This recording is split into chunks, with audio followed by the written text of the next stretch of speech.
want to welcome everybody to our March TOCO Zoom meeting.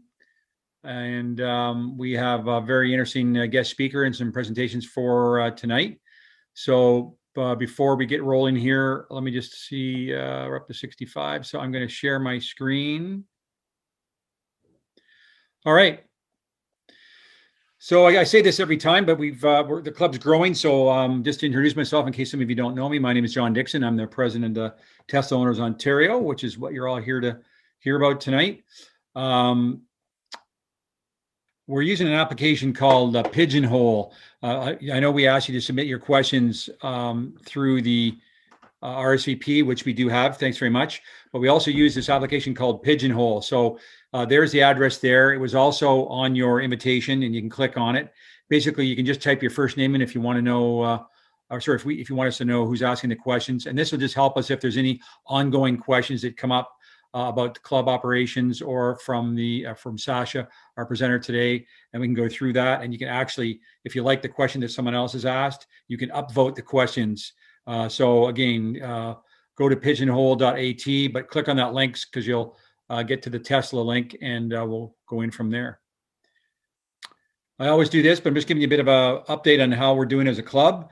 Kind of amazes me that we get that organic growth into the club despite COVID and whatnot. So it's great. We're up to 771 dues paying members. Our closed official Facebook group for members only is up to 317 from 306 last month. Twitter's grown quite dramatically, 3631 from 3406, and Instagram 2027 from 1980.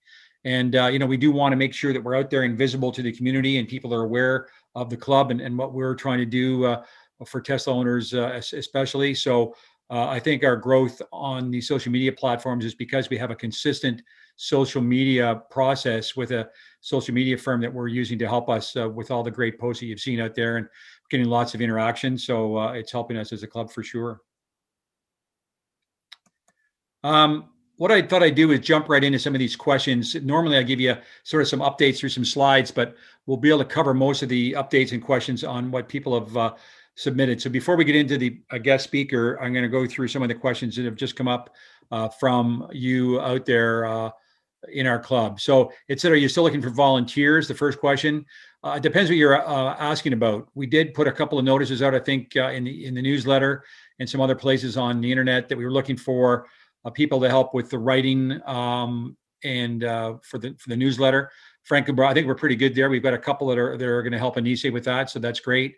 We've also had a couple of people approach us from a website point of views. We haven't actually had a meeting with them yet, but we've had a few of those people reach out to us. So I think we're good. But if you think you've got some skills or talents that could help us as a club, again, feel free to email me, info@teslaownersclub.ca or jdixon@teslaownersclub.ca. We're always interested in people that can help us out. What's on the horizon for the club this year is the next question. Again, it's tough with COVID, doing in-person meetings. Hopefully we can get back to that in the fall. You never know. We're sort of loosely planning on a barbecue in the fall if we can get together in a large group. Tesla Vaughan has offered their location potentially. We'll probably do our drive-in event again. And, we want to get back to things like the winery event and things like that, but I don't think that's going to happen until next year, until most of us can get the vaccine and we get some semblance of normalcy back here. Another person asked, we have access to a contact list for all TOCO members. I think we need to consider that. Maybe if some of you guys in the executive make a note of that. It's a privacy issue. I don't think we just want to blast everybody's email address out. We have 772 members, as I said. So perhaps there's a way that we can share lists, people who want to offer their contact information in the website. Can we meet in person now? Well, I answered that earlier. No, there is some clubs throughout the US that are meeting in person with masks and whatnot. And we just feel it's not worth it. Most of the gatherings we've had in the past are larger gatherings, and we don't think it's worth it to, have to worry about social distancing and masking, and it'll take away from a lot of the elements that we're used to. So we're holding off for now. Update on TOCO clothing. We keep on talking about that. I'm 99.9% sure that we are going to go live in April. That's the target date with our provider. We've been fine tuning The actual items, we had to change from winter to spring items, of course.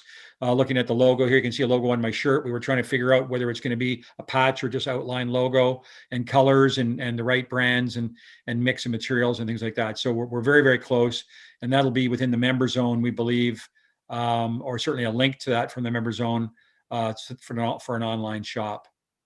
Number 7, what's the best way to pass a Tesla software feature enhancement or suggestion to Tesla? There's not a formal way to do that. I would suggest if you want to send me an email, I can try to forward that on. There's not an actual email address that we can forward that to formally, but I do have some contacts, and we can certainly make an effort to do that. Number 8, with all the salt on the roads, what are the best types of car washes to go to for our cars? Touchless, should Tesla be hand wash or detail at a pro shop instead?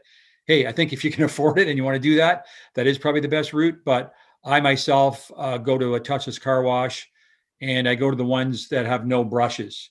And I think that's probably the best route to go. I stay away from the ones where you have to guide your tires and wheels onto a channel that pulls you through, because you can potentially damage your rims. So I go to the ones where it's one car at a time goes in, and then the machine moves back and forth. And that's what I do. Periodically, I also take it to a coin car wash. So in my estimation, those would be the best options for taking care of our cars. So this is out of order, but some people asked about videos for our last chapter meetings, and we have done that now. And I want to thank Paul Fletcher, who's in our club executive, that's taken the lead on this. So as of now, if you go into the member zone, there is a section for club videos. And you can see here already right there, there's a couple of the last chapter meetings are in there. We've got the little interview with myself and the lady from the on Food Drive fundraiser, and I think there's one that even goes back as far as the 2018 winery event. So we've started to place those in there, and have a look at those, and we'll continue to post them hopefully in a reasonable length of time after each chapter meeting. It's been a long time coming, but thanks for your patience, and hopefully that'll help you all, especially people that can't make each meeting. Are the chargers at the Rideau Center shopping parking lot superchargers? They look different. They are superchargers, but just to clarify, they're what's called an urban supercharger. They're not making those anymore. Sherway Gardens down in Toronto has those, the Rideau Center, as you say, and I think Toronto Eaton Center also has those. And the difference is they're restricted to 75 kilowatts maximum. The concept was back in the day that like right now, with up until recently, superchargers, if you had them full and somebody parked beside you, the person coming in would get less power than you would, et cetera. So with an urban supercharger, it's a fixed charge rate, and you'll know how long it would take you to charge your car. So I think Tesla's mind, you would know that it's going to be 40 minutes or 60 minutes or whatever it was that you needed. So you'd have enough time to go to the mall and not have to worry about getting back and your car being charged too fast. But obviously that didn't work, and they moved to the full superchargers, as this person said, with the hollow in the center, and they're all V3, which are the much faster superchargers. And you'll see information on our last Zoom meeting, which is now in that video, with further details on that. Any news on the eMMC recall? Basically, I believe most of you who've got Teslas of an age, I think it's over 2018, you should have an email by now how to deal with that. So if you don't have an email, again, you can check with me. And I don't know about somebody asking about a screen lockout. Maybe somebody wants to throw into Pigeonhole about the screen lockout or something like that, but I haven't heard that. I know some people have had some problems, but I think Tesla's finally addressing this. It's basically going to just replace a chip. It's not the full MCU, but you should have an email, as I said. Next question. How is Toco engaging with the Tesla Engagement Hub? So I don't want to spend a lot of time on this because we could talk for quite a long time about this, but basically this was announced prematurely. The Engagement Hub is something that Tesla's been working on for some time. They're trying to repurpose something that was used or has been used in the past and will still be used for advocacy and whatnot in states in the US where they don't have service centers or they can't sell cars to help lobby governments. We also use it up here back when the $14,000 rebate was taken away to reach out to our MPs and our MPPs and that type of thing. They tried to repurpose it for the clubs to use, more from a social aspect. And there's been a lot of confusion over it. Some clubs thought they could use the engagement hub in place of a membership platform. So, for example, we use Join It, and that's where you sign up and you you actually go through Join It to come to the member zone and things like that. But it's not going to take the place of a membership platform. And people thought it would take the place of a website, but it's not going to take the place of the website. So what happened, from what I understand, is that Tesla's closing down their own forums. Probably not many of you are going there anymore, but there was an announcement that the forums are closing down, are going to be read only as of March 15th. And the people at Tesla who work with us in the club were instructed to put the engage.tesla.com site onto that forum notice. So all of a sudden, everybody went to the that engagement site, and then people like Tesla Rowdy picked it up, and Electric picked it up, and frankly, it's really not ready. So we will have basic information in there. We're going to direct people to our website to sign up, but it's frankly, if people know I'm pretty blunt, it's a very cumbersome program to use. And right now we have over 170 people. Some of you yourselves may have asked to be signed into it, but there's nothing there right now, to tell you the truth. And it's going to be extra work for us to put information in there, as well as on our own website and our newsletters and et cetera. The whole idea was it was supposed to, if people found the clubs through tesla.com and looked up and found a local club, it would be a way for us to find out if they were interested in the club and direct them to us. And as I said, that's really not ready yet. So please be patient. We will have basic information, but I don't think it's going to replace what we're already doing with you. And if you have any direct questions about it, feel free to email me, and I'd be glad to talk to you one-on-one on that. Are we ever going to have a drag race day? I mean, I guess that could be a topic for potentially, like people have asked about track days. So I guess we could put that on as an agenda.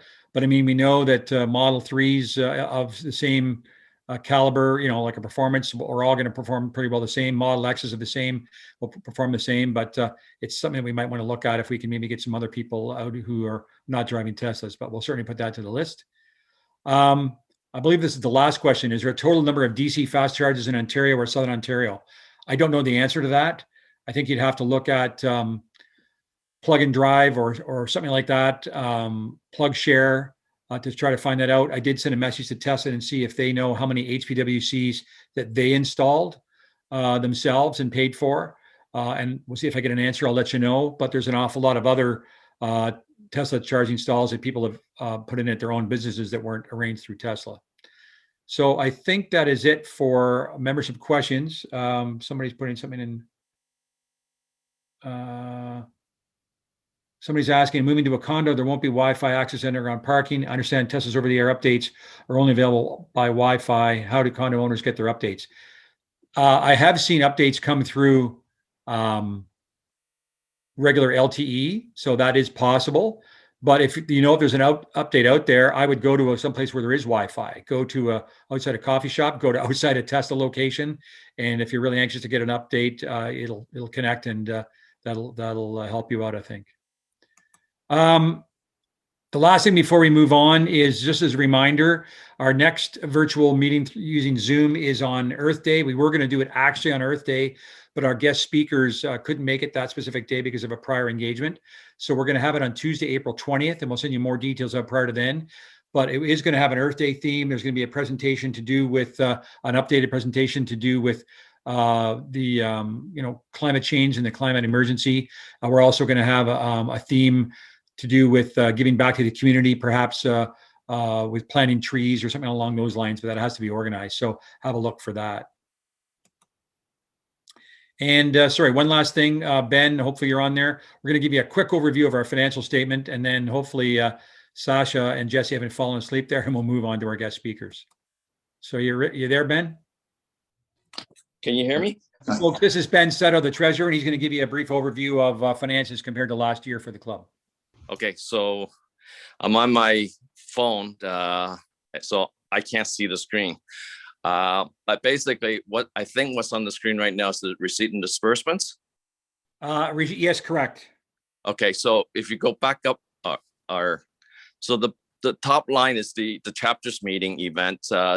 $4,300 was the receipts that we had. And that was for the January and February meeting that we had before COVID hit. And the 5,600 is the expenses related to those two meetings. So we have been subsidizing chapters meeting all along. So I guess our loss for the year is a lot less than the previous year because we've only had the two meetings. The special events, the receipts were really from the drive-in event that we had in September. The costs were both the drive-in event and also we had in January a movie event for Racing Extension, which we didn't charge. It was free to the members. So that resulted in basically a subsidy of $7,500. The next line down, $34,000 is the membership dues, basically for roughly about 688 members in the year. But next year, because we decided to provide a 1-year extension to everybody for free, next year we'll probably only have the amounts for new members because we didn't ask anybody to pay for a following year. The next line down is the sponsorships. So in the year, we've increased the number of sponsorships.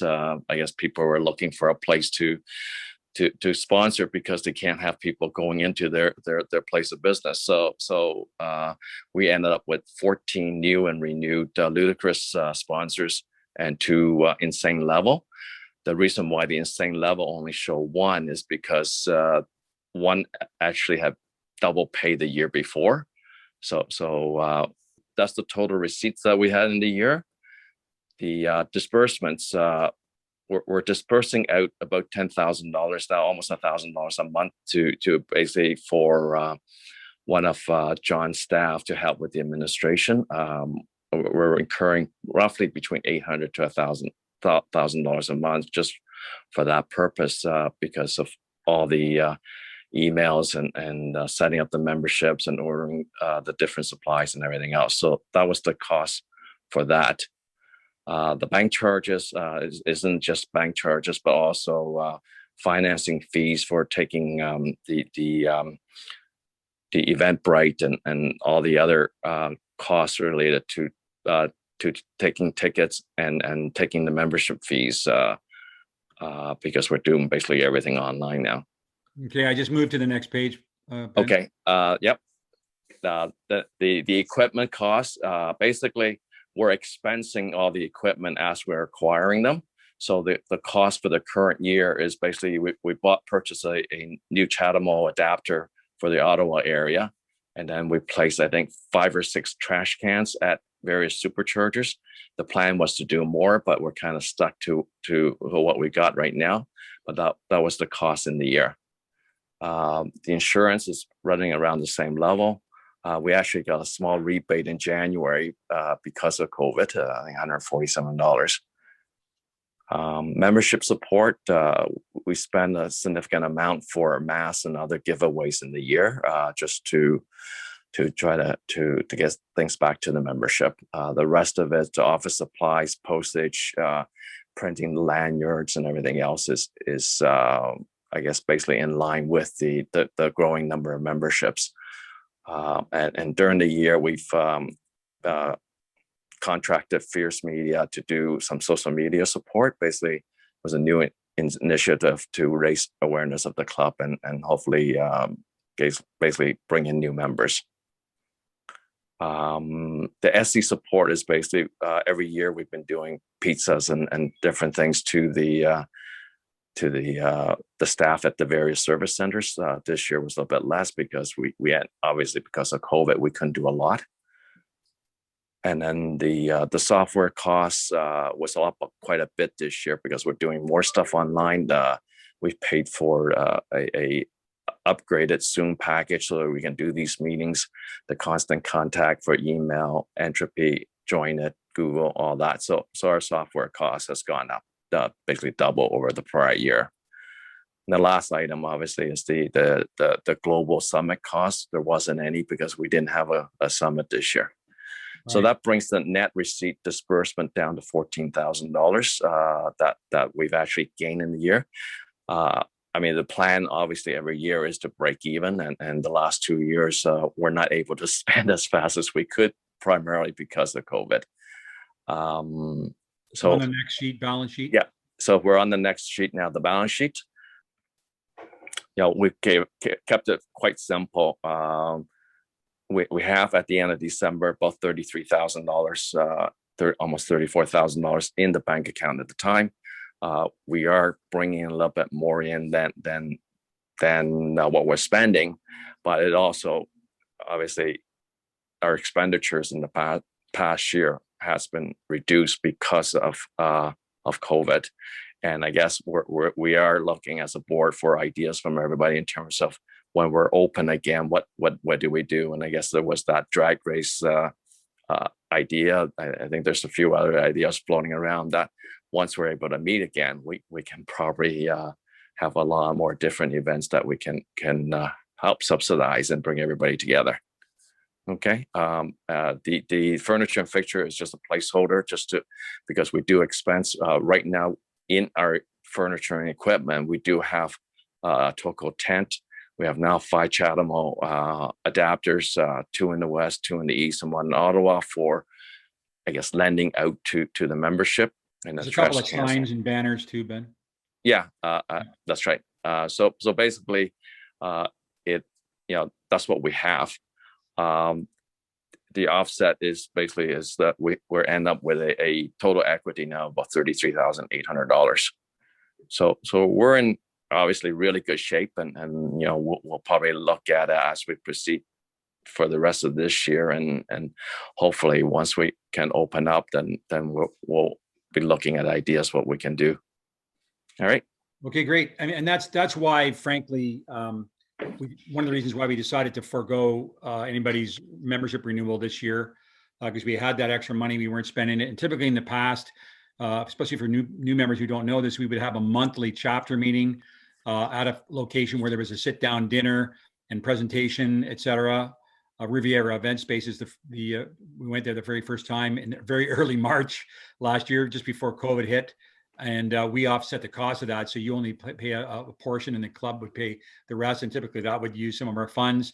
We were hoping to place a lot more trash bins in place, and Tesla's still dragging their heels in getting the landlord information back to us. We were going to be subventing the cost of a winery event and things like that. So there is more surplus money than we expected. And again, we're open to ideas if anybody can think of things to help us spend the money and benefit members in the community. So thanks, Ben. Okay. So Sasha, thanks very much for being patient. I'm just going to read a quick bio here. Our guest speaker is Sasha Annis, and he has one of his staff named Jesse with him tonight. And Sasha has over 15 years of experience in the automotive motorsport industry, specializing in vehicle dynamics, data logging, motorsport electronics, as well as engine calibration and component design. He's also won a number of championships as a driver and crew chief in professional racing series across North America. And he's the founder and president of Mountain Pass Performance, which is based right here in the GTA, and they're becoming world renowned. This is taken right off their website. We are an EV-oriented performance company started in 2017 by a group with deep-rooted history in motorsport. Their goal is to carry that background to the electric car community and develop EVs into not only efficient and logical vehicles, but objects of desire. Cars that you want to drive, cars that are rewarding and exciting to drive. There's more to performance than just power and straight line acceleration, and that is what we're all about. So before we go to Sasha, we're going to play a video for you. So go ahead, Paul.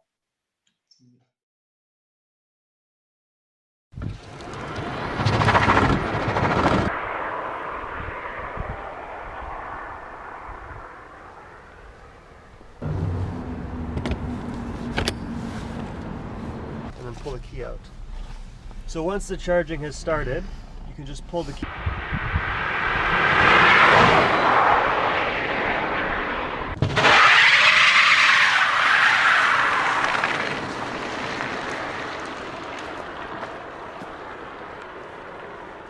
Oh my God.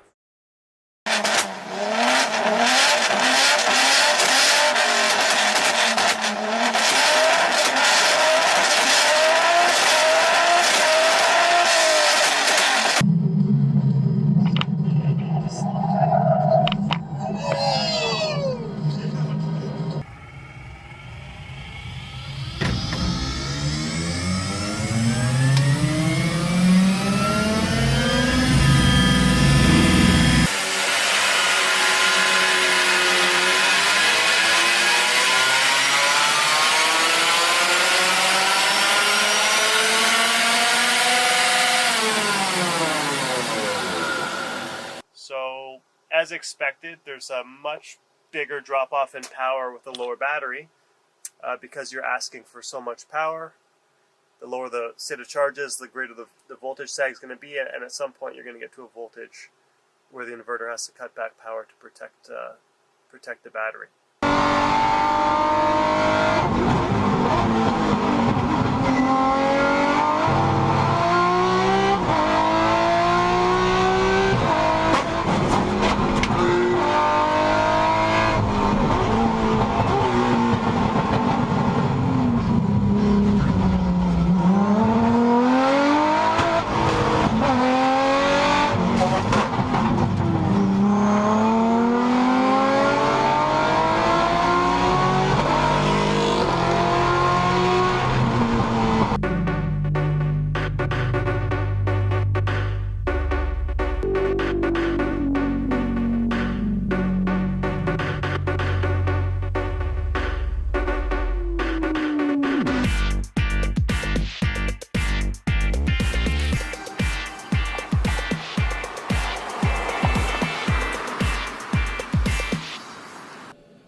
Okay.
I have very mixed feelings.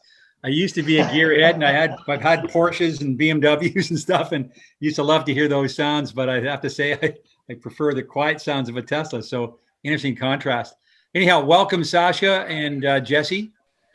Well, first of all, John, thanks so much, and Paul, for having us. We really appreciate the opportunity to speak with you guys. And yeah, that video shows a little bit of our background. We started from having I've been in the racing community for a long time in the automotive aftermarket, and that Lotus that was in the video was our first foray into electric vehicles. We put a Tesla Model S drive unit in that car with Chevrolet Volt batteries, and that car was showcased at the Toronto Auto Show, and yeah, it was kind of like our entry into electric cars. And at that point, I felt pretty strongly about that moving that direction. We've put solar and geothermal here at our building, so we feel pretty strongly about that sort of stuff. And we thought, the Tesla is kind of really the only platform that is an inspiring electric car that makes you really excited to drive. I mean, this was earlier, obviously, before there was the Taycan and these types of really focused electric vehicles. So we went to California for a couple of days to rent a Model 3 early on in 2018, play with it a little bit, and even develop some parts and tested them in California. And from that point, it's kind of been full focus ahead on looking at the performance for Teslas and having a lot of fun with them. And yeah, it's been a great few years. We've really been growing a lot faster than we thought we would. We went from it being a part-time business to now being the main thing that we do here. You know, it's our 95% of our time goes into designing parts and supporting the aftermarket. So we do everything from off-roading and having fun off-road with the Model Y and even the Model 3 to racetrack performance for the Model 3 and eventually other electric vehicles. So, well, Sasha, probably the best thing is I've actually got the questions on my phone here. So why don't we go through some of these questions? I'll ask you, and then you can interact. And I think we've also got some videos that you're going to show to help with some of the questions. So why don't we do that? So you were starting to cover it, but the first question is, so what is your product roadmap?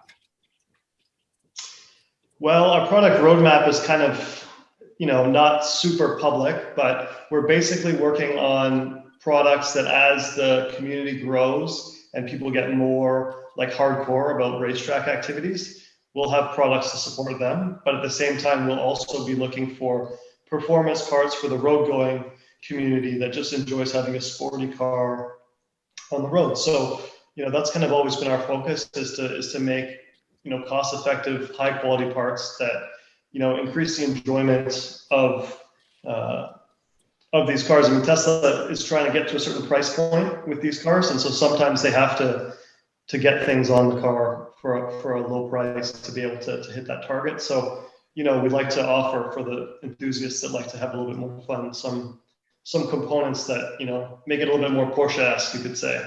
So tell us about some of those components, because a lot of people might not be familiar with your company. So tell us what's in your stable of products that you're offering right now.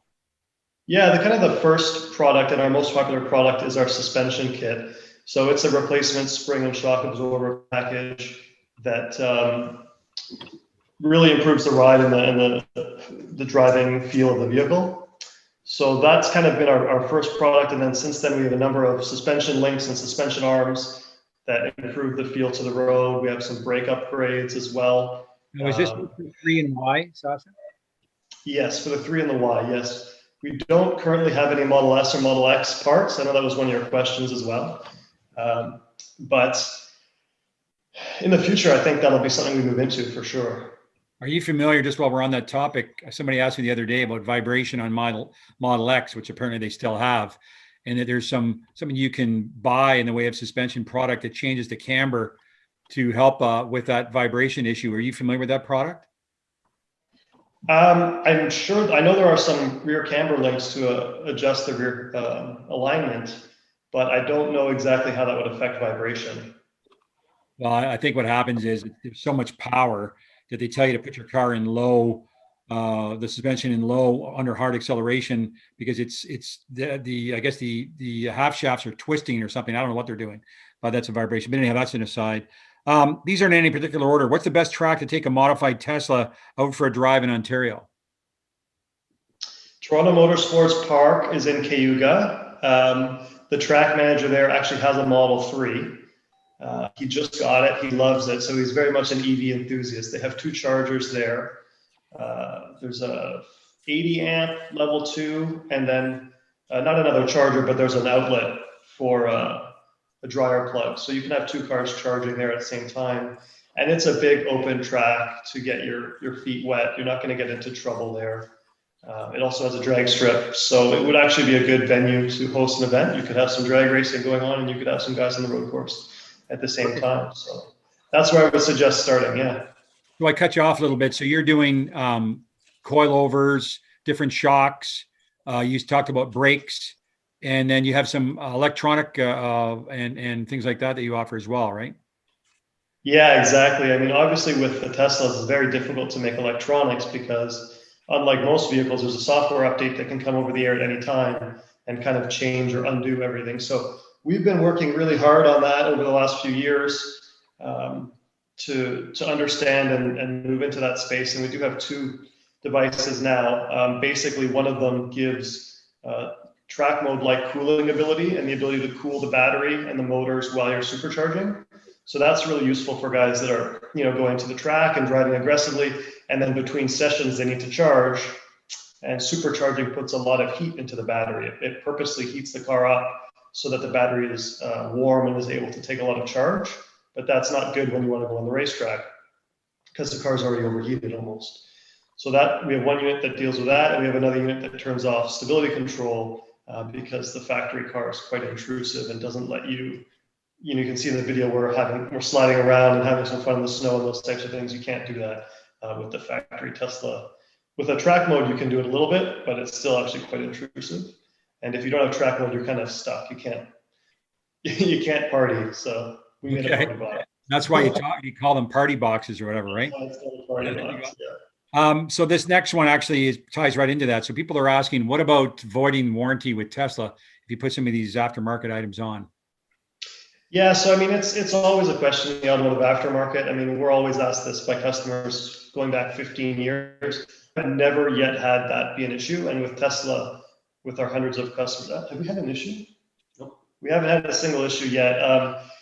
What's the rule called? Magnuson Lost Warranty Act. Yeah, there was a law case, a suit a few years back, and basically the idea is that you can only deny warranty if the part is directly related to that failure. So if you've got a problem with your seats and you've changed your brakes, those two things are not related. They can't void your warranty for that.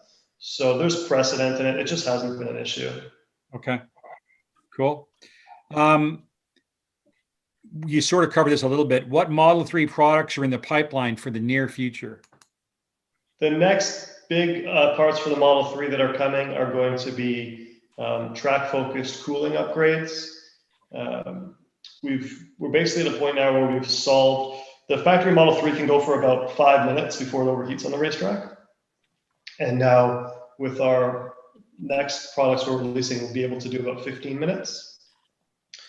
So that's a pretty significant difference because it means that you can do a full session on the track or you can do a lap around the Nürburgring without having any sort of power reduction. So we're pretty excited about that. So this is my question, just sort of comes to mind. What percentage of your products are sold into the States versus Canada and the rest of the world? 90. Like about 85% is to the States, 5% to Canada, and 10% to the rest of the world, something like that. Interesting. Go Canada. Yeah, we were trying to keep Canada at about 10%. That would be our goal, 10% of our US sales, because we have 10% of the people here. But what I'm saying is good for you as Canadians that you've got that international sales. So that's great. Yeah, totally. Yes. People are asking if they have a performance Model 3, what would you change on it? For me, the suspension is the main thing. I find that the factory performance Model 3, the dampers, the shock absorbers are not very high quality. And you get a rough ride and an uncomposed ride. So basically what that means is when you go over big bumps, the car isn't composed, it doesn't absorb those bumps, especially the back of the car can sometimes bounce and huck you around. So that really is the main difference in the enjoyment of the car. I think most of our customers would agree would be our. What involved in that, Sasha, to make those changes? Sorry, what was the question, John? What components are you changing? The shocks and the coil? Like what are you changing? Yeah, just the coilover kit. It includes, it springs and shocks together. And then we usually recommend our rear camber arms as well, because if you're lowering the vehicle, you need to be able to, just like what you mentioned with the Model X, you need to be able to correct the camber to make sure you don't have excessive rear tire wear. Okay, awesome. I mean, from there, people tend to get hooked and do more, but that's like the main, that's like the 80% chunk of it. Along the same lines, anything different on a rear-wheel drive Model 3? Same thing. I mean, the rear-wheel drive Model 3, the suspension, it's the same deal. Change that first, and then if you want to do more than that, our party box for the track. I mean, you kind of can't have much fun if you're going on the track specifically with a rear-wheel drive car, unless you can turn off stability control. Okay, and is it the same? Like, is your suspension adjustable? Yeah, we have a few different versions, but basically on our comfort adjustable kit, you can adjust the stiffness of the shocks to what you like, and you can also adjust the ride height. So it's a wide range that suits a number of people. to their preference, whether they want it to be softer than the factory car, or a bit sportier and firmer, like more like a BMW M chassis type of feel. So there's a really wide range of adjustment. You could have it set a certain way you like it for the street, and then when you take it to the track, you dial it down and have it set for the track. Okay, great. Yeah, exactly. I don't know what this question means. What is the optimal Auto X setup for a Model 3 SR Plus? I don't know what Auto X is. That's autocrossing. So it's basically like time trials in autocross. So basically for autocross, the goal is you need the car to be able to rotate. And the Model 3 is a long wheelbase car, like it's, not a Miata. So what you need to do is you need to have rear toe out. So the rear wheels are actually pointing away from each other. And this basically artificially shortens the wheelbase of the car. So instead of pivoting around the rear axle, you're not pivoting effectively around a shorter wheelbase. The car will rotate much quicker around the pylons, and that'll be your main tuning benefit or setup benefit for autocross. Okay, great. Next one, again, I'm not quite sure. He says, your tire recommendations. Will you sell the tire? Okay, will you sell tires later on? What speed improvements have you seen with the modified Model 3? So 2 questions in one there. Yeah, we don't sell wheels or tires right now. I don't think that's going to be our business plan right now. Our goal is to sell products that we develop, that we add value. We're not a reseller. If people are interested. Sorry, what's that? You make recommendations where to go, or if people are interested in changing the wheels and tires? Yeah, we have a number of different wheel manufacturers that refer their customers to us, and likewise, we have a number of we can refer those people back to those wheel manufacturers. So absolutely, and in terms of performance gain or lap time gain, at Toronto Motorsports Park, which is a pretty flat, boring racetrack that doesn't have a lot of downforce, it's about 7 seconds a lap difference once we put our parts on. Yeah, it's pretty significant. I mean, a big part of that is obviously tires, but suspension and brakes does a lot. I sort of asked if somebody's asking about Model S. So you're at this point, you don't have anything for S or X, but you're anticipating perhaps down the road? Yeah, I mean, once the Plaid comes out, that's going to be pretty performance oriented. So it kind of fits in with what we're doing. So we would like to make some parts for that. And we've had that rear camber for the Model X and Model S on our mind for a long time. Jesse's been searching for bushings for that actually for a long time, but it's just really hard to find that specific bushing that can carry the load. So we haven't gotten something we're confident in yet. Okay. This person's asking about coilover and sway bars for SR Plus. Well, basically your answer is all Model 3s, your suspension parts fit those, correct? So yeah, that's right. Yeah. Next one again asks about Model X. Person asking about a HEPA filter. You're not involved in that, right? No. What have you been able to do with mountain pass performance is obviously in large part being possible because of your experience with your hybrid Z and Lotus EV conversion. How are those projects progressing? Yeah, so you saw in the video that Jesse put together. Thanks, Jess, for putting that together and showing lots of gasoline engine screaming, fire breathing, right? But basically that 350Z in that video is now a hybrid. We spent about a few months of effort, and we did one of the first conversions where we removed the clutch and flywheel from the transmission, and we put an electric motor in between the engine and the transmission. So the car doesn't actually use the clutch to get going. The electric motor starts turning it, and to be able to start turning the car, it actually has to turn the engine as well. So I don't know if Jesse can send a clip through, but the car actually starts chugging along from a stop because it's just for racing, and the electric motor starts moving the car and starts the engine at the same time. So for this year, the Z is going to have some cleanup work, but we did have that hybrid system working last year, and it has some really advanced electronics in it that constantly control how much battery power is being discharged and how much is being recuperated into the motor, and a number of different strategies based on the driving modes that the driver selects. So it's a pretty cool project. And last year we kind of had its first outings. And this year we're kind of cleaning up the car. We're improving the cooling system where we remove some weight for the car. And we're hopefully going to update the aerodynamics. So if we're lucky, we'll be another couple seconds faster this year. But last year was really the major step. And this year's kind of a cleanup. So yeah, if you want to play that video, which is rolling off from the stop. Did you send that to me? Starting from a stop.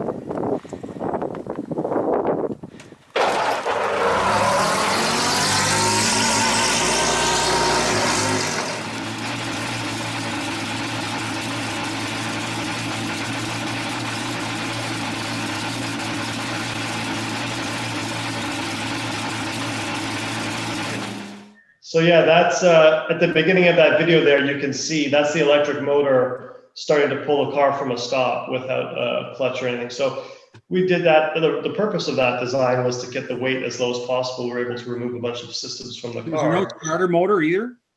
No starter, no clutch, no flywheel. It's just a sequential racing transmission. It's put in gear and just starts moving, and the engine fires once it's moving fast enough. And what about the Lotus? Yeah, so the Lotus, we've been refining it. The main addition for this year is adding air conditioning. So we have a Model 3 air conditioning compressor in it now. And we have full control of a number of different systems. So we've got CHAdeMO charging in it. We have J72 charging in it.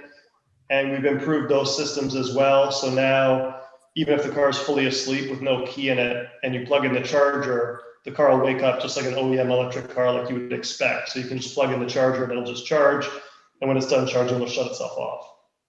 So we had to actually make a special electronic module for that to get that to function. So it was actually pretty involved to get that all set up. But now that Lotus is very much kind of an OEM level car. You can just get in, turn the key and drive it and plug it in and charge it. So it's been a pretty exciting EV conversion, and we're kind of getting to the end of the road with that now. So Oh, is that more of a showcase product for you?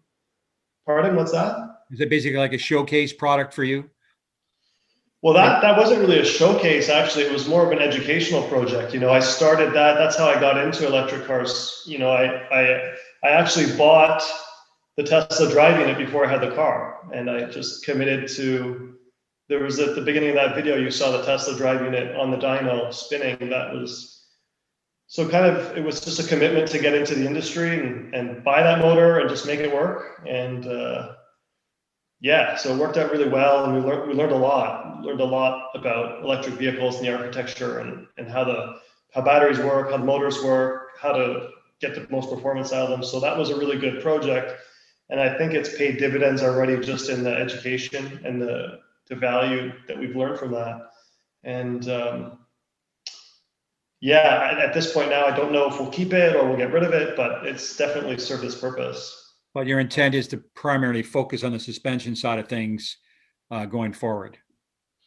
Yeah, we do a lot of electronics, and we are creating an EV conversion electronics kit, which will basically use a lot of what we've learned on that car to make it as plug and play as possible. So that's something that's on the roadmap in the future. Will basically be a controller with a wiring harness that allows for these like really high level controls, you know, with isolation monitoring to basically be able to detect if there's a breakdown from the high voltage battery to the chassis, and all these like advanced OEM controls that for safety you probably want in an EV conversion.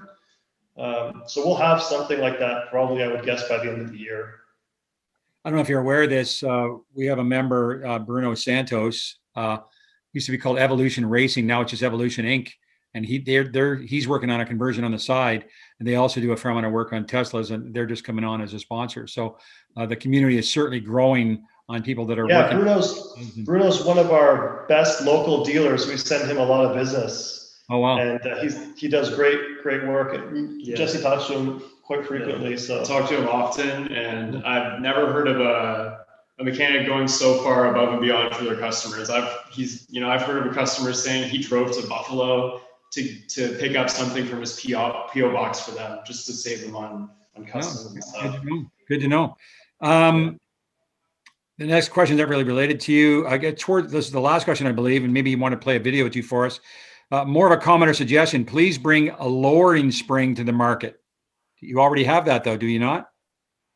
We have a coilover kit. The reason that we don't sell lowering springs is because we find they don't improve the ride of the car. So basically, as I was mentioning before, the shock absorber is really kind of the issue. So changing the lowering springs without addressing the shock absorber actually makes the car ride a little bit worse. And I don't want to get into too much and make a whole sales pitch here and whatnot, but that was kind of our philosophy from the beginning and our feeling. So I feel like if we were to sell lowering springs now, I don't feel good about that. So yeah. Taking away from the direction you've been trying to focus on, right? One more question by the same person. They're saying, because as you're local, is there any way that you think you can bring the prices down in Canadian dollars? Oh yeah, sure. Just tell them to email us, and anything he wants, $20.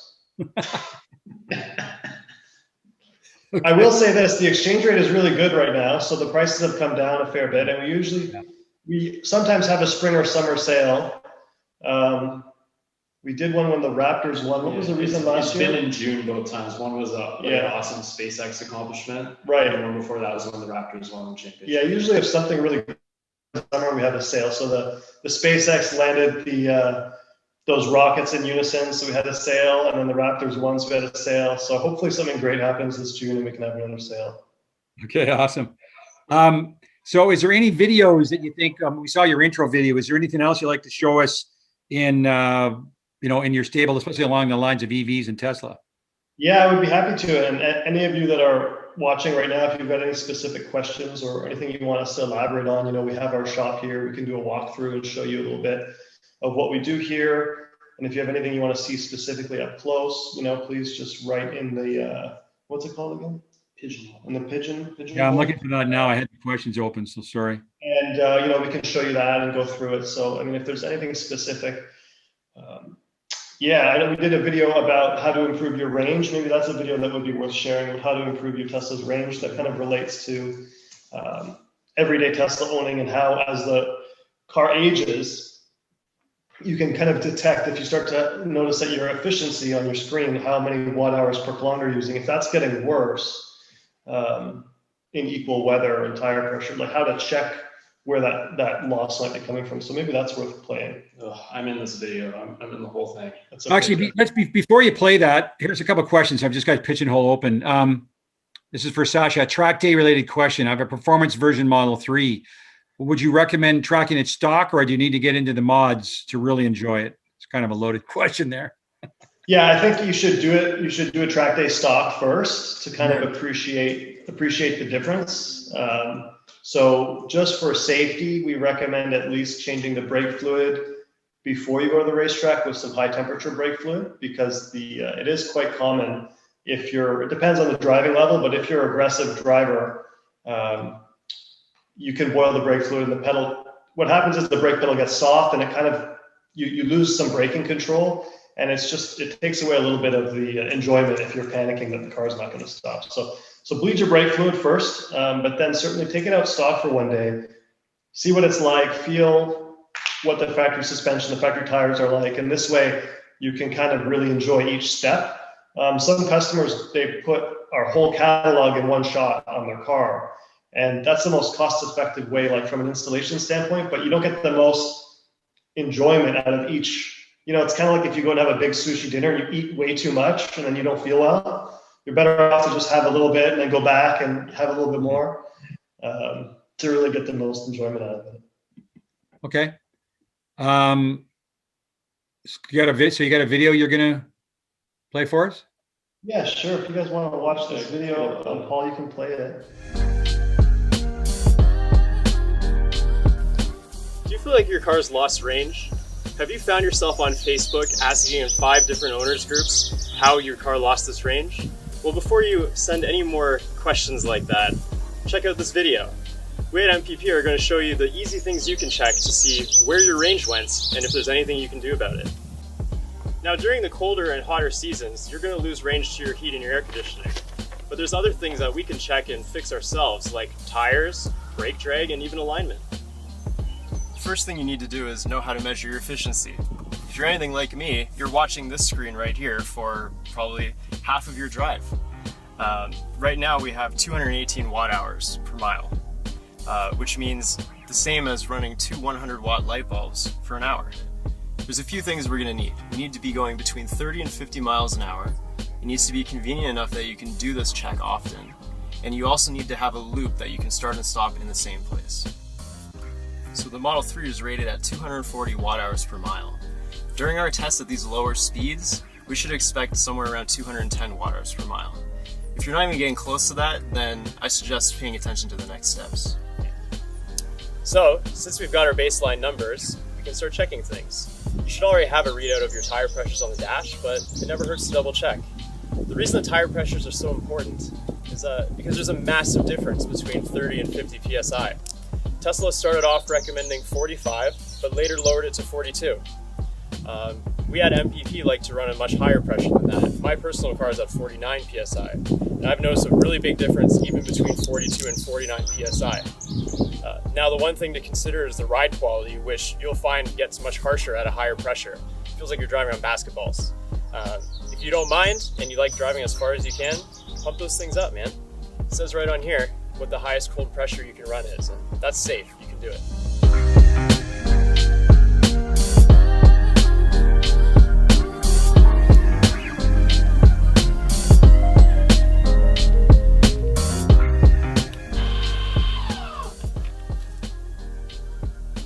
Tire temperature.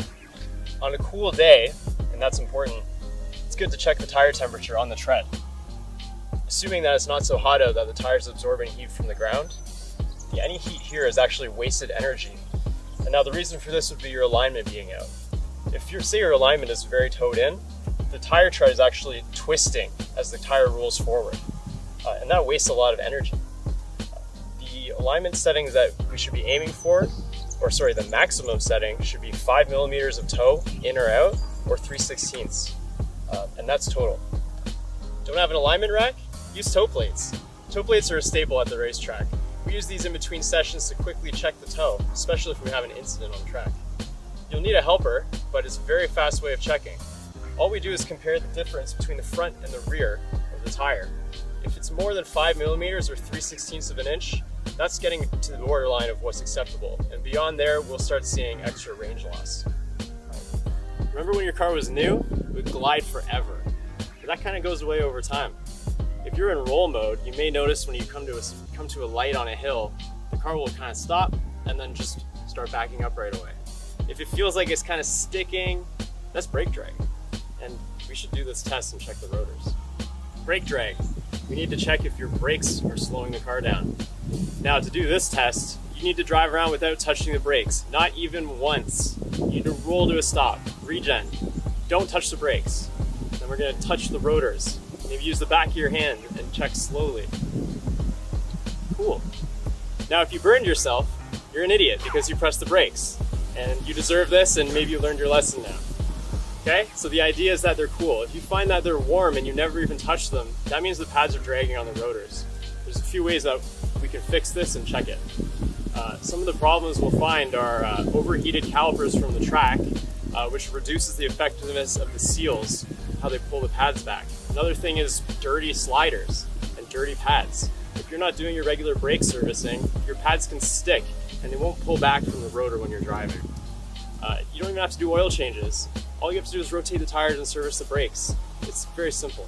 To give you guys an idea, the rear brakes on our shop car were dragging. We noticed that the rotors were warm after a road test, so brought it in the shop, took apart the rear brakes, swapped out the prototype pads for brand new stock pads, and did a proper service. No different than they would service them at Tesla or anywhere else that you like to take your car. Once we put it back together and did the road test again, we found a 15% improvement in efficiency.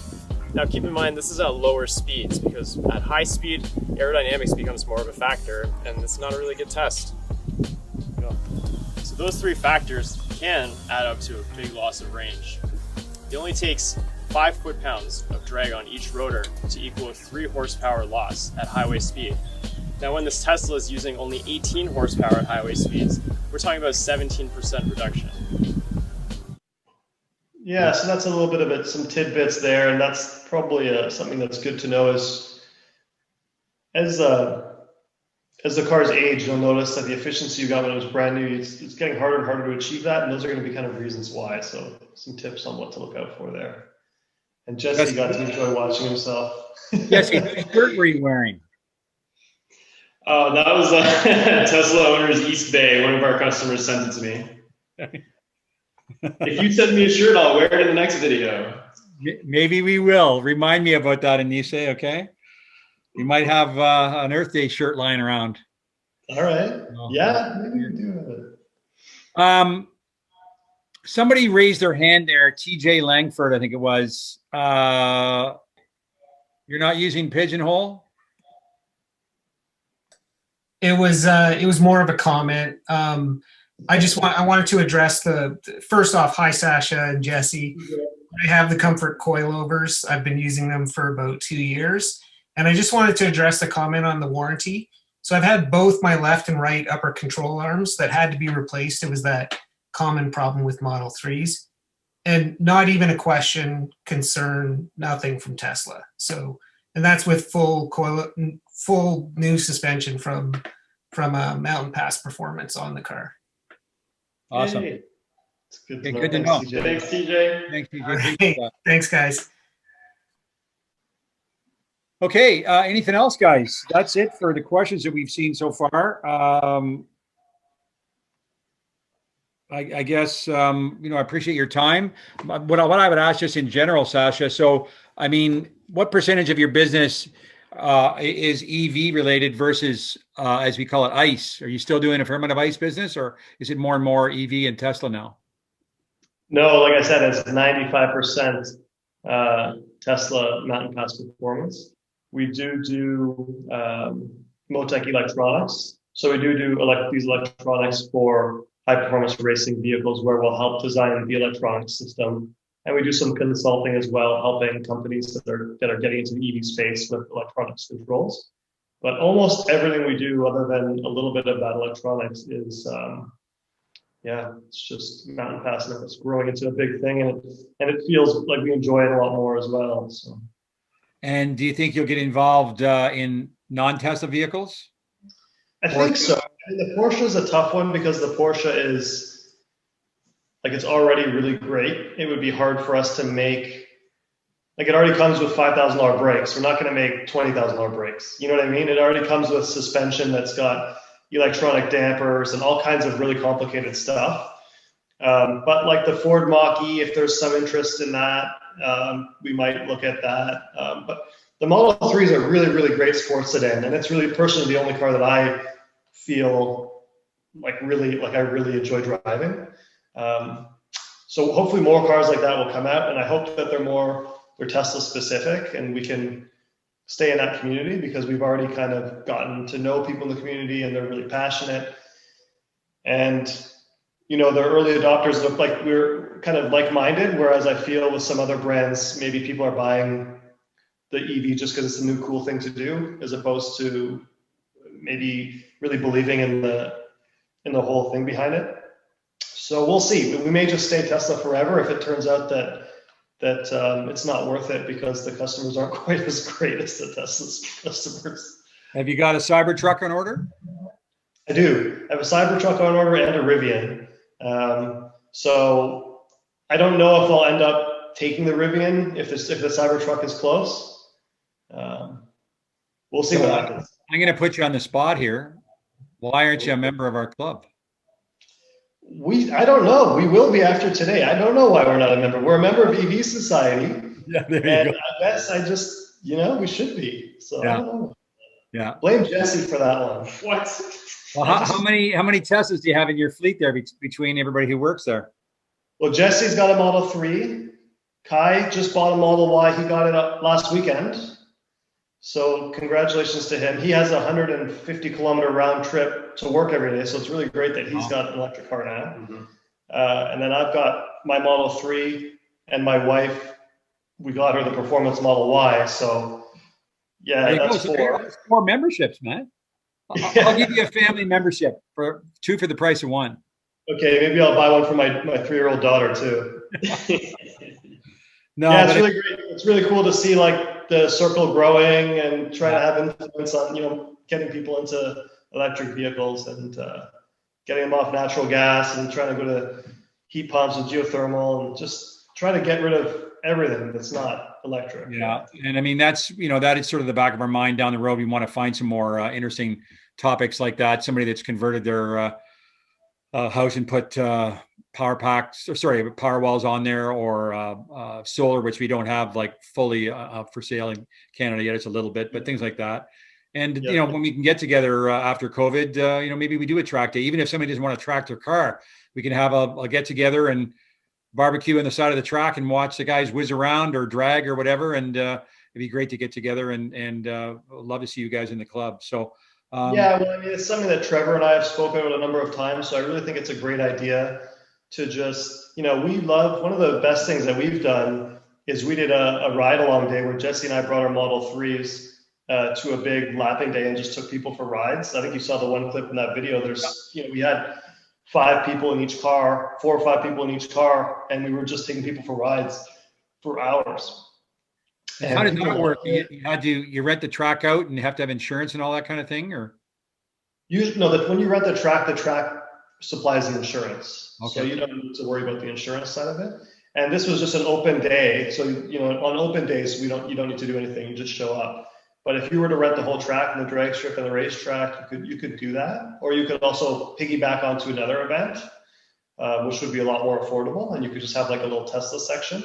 Yeah. So there's lots of ways to do it. It doesn't have to be expensive. Yeah, and something to consider again, if people don't want to track their car, it'd be lots of fun to talk to a bunch of go for rides with people, watch, just hang out. A lot of people go to the racetrack are not going on the racetrack. So right, exactly. Yeah. Perfect. Yeah, you got 2 questions here. Oh, we got 2 more questions. Gary asked about U.S. prices again. Yeah, so basically, if you want to buy in Canadian, we directly convert it to Canadian. We don't add like any currency, so it's easier to just contact us, and then we can take payment in Canadian dollars. And we also asked about a group buy. I mean, I don't know how many members would be interested, but if anybody wanted to do a group buy, would you consider anything like that? Yeah, just send us an email. There's definitely something that we can sort out anytime. Okay. Oh, Jonas. Yeah. I think we answered that one, maybe. No, we answered that one already. Okay. Yeah. So, and then this is not related. Somebody just saying it'd be nice if people in the group could speak to amongst themselves for a few minutes at the end of the meeting. I'm not quite sure how that would work, but we've actually talked about having, this is to the general membership. We've talked about having a meeting with breakout rooms and you can go into and chat and things like that. I'm not sure about keeping it open because someone's got to monitor things. So I'll say no for this time. But certainly, Paul, let's consider that down the road. If people want to chit chat amongst themselves or ask questions amongst themselves, we could certainly do that. But again, Sasha and Jesse, thanks very much. Really interesting presentation. We'll stay in touch, and I'll watch the emails coming through for 2 or 3 people joining our club. Let's get us up to the 780, 775. All right. Well, my daughter's name is Laurel, so when you see her join, you'll know. Okay. I'm only kidding, but it'd be nice to see you guys anyhow. So thanks very much. Appreciate that. I'm going to just finish off here. Share my screen again. So thanks very much, guys. Much appreciated. Yeah, thanks for having us. We want to thank our sponsors. In conjunction with the membership fees that you folks pay, we do the money from our sponsors helps us do everything that we do. And there's a few newer sponsors on here. LPS Athletic Center is a new sponsor. Jeff Wright, Desjardins Insurance is fairly new. And we have, Set Auto Care is fairly new as well. I don't think I've missed anybody else. And the good news, obviously they're seeing value because many of these people that own the companies are renewing with us for another year. And we have 2 or 3 others in the works that we're trying to finalize. So stay tuned on that. So that's about it, folks. So look for the newsletter coming out. Look for our communication to you about our next meeting, which would be hopefully very interesting with a themed around Earth Day. And we're going to try to do a bit of fundraising to give back and help the environment for that. And that's all we got for now. So little bit shorter than a normal meeting tonight, but I'm sure everybody wants to get back to their routines. And that's all I got. So nice talking to y'all. Thanks very much, folks.